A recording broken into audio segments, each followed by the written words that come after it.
You gonna stay in this relationship? It's a big question here. But if you don't know, you can let us know what's going on, and we'll give you a judgment, make up or break up. This person says her fiance was catfishing them. It's been going on like the last 3 months, and they're using a fake Instagram account. Oh. With a girl named Brianna.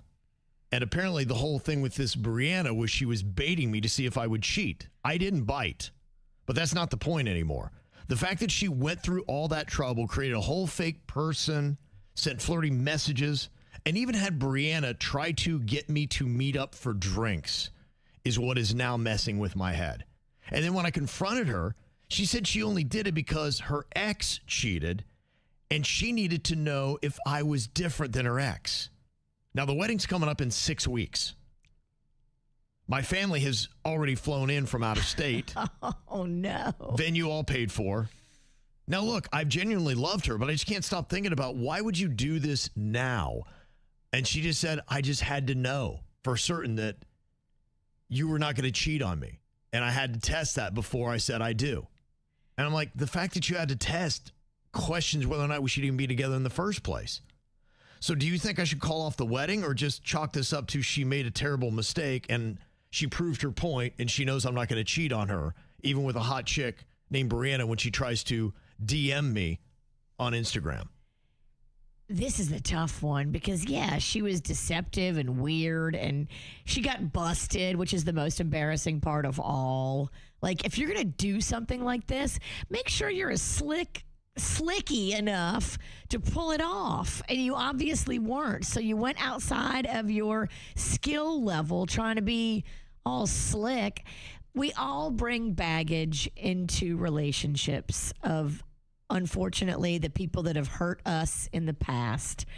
And if in every other way, this girl is fantastic and you love her and you really enjoy your time together and there's no other red flags, maybe you can get past this and realize that she was just trying to protect her heart and she was battered and bruised from the last dude that cheated on her. Getting cheated on is pretty traumatic. Mm-hmm. Yeah. It's pretty brain altering. It changes your chemistry of your brain, whether you want to admit it in the moment or not. I can tell you because I've been cheated on. I've walked in on cheating happening in real time, and it F's you up.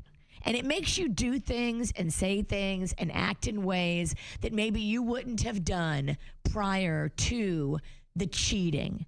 So if you love her in every other way, and she's awesome, and you can see it in your heart to give her a little forgiveness on this, maybe you would flush away the best girl that could have ever happened to you if you break it off.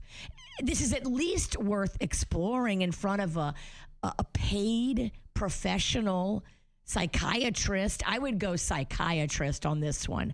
I would go, give me an MD. Yeah. Let's talk this through. Clock's ticking, though. The clock is ticking. You don't have a lot of time to work these things out. 6 weeks is a long time to get some expert opinion, to take her in with me, for us all to sit down and say, look, this is effed up that you did this to me. Yeah. But I don't want to throw away possibly the best thing that I've ever had. So let's work this through. Mm-hmm. The one thing I would tell you, and I've heard people say this, they're like, well, everything's already planned and my family's here. First off, why is your family coming 6 weeks early? That's like, weird. What the heck is that? I'd be like, like you can come 6 days, not 6 weeks. Y'all need to go home.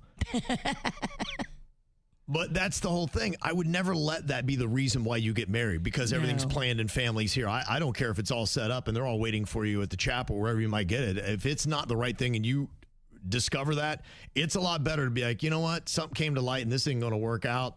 Sorry to waste your guys' time. It wasted my money, but this is not going to happen. Learn from my mistake. I was crying on the morning of my wedding, marrying my first husband. Yeah. Not the right person for me. I wasn't the right person for him, but I was going through with it because I felt all the pressures of the impending wedding. I was in the food court at the Gardens Mall the morning of my wedding, crying, questioning whether or not I should do this. And I did it, and it was a mistake. And I never should have done it. It became 3 No, it became way more than 3. It became many years of pain and suffering because of that bad decision. It's never too late, even the night of your wedding, to say, I'm not doing this. I got to figure this out. I got to get some help. I got to go talk to a therapist. I can't put myself in a situation where I make a bad thing worse. Yeah, 85% of people were saying this is a breakup. So it sounds like you at least put it on hold. Now, an interesting thought from Grant. He said, go through with the wedding, but don't fill out the marriage certificate. And if you can work through the issues, then you can legally marry later. But yeah, just going through the ceremony doesn't necessarily mean that you're married. You have to do all the legal part of it. So you can go through the ceremony. If it does stick, then that's great. But just say, yeah, we'll file this in 6 months. Let's see what's going on here. Yeah, that's an option too. Interesting thought. So, yeah, do love your help on this. If you have ever got a situation you're thinking that maybe you need to be getting out of it, you can send us an email, mail@kvjshow.com, and we'll do what we can. We've got some interesting thoughts and some great advice. But, yeah, a very big majority of people would not go through with this wedding after being catfished.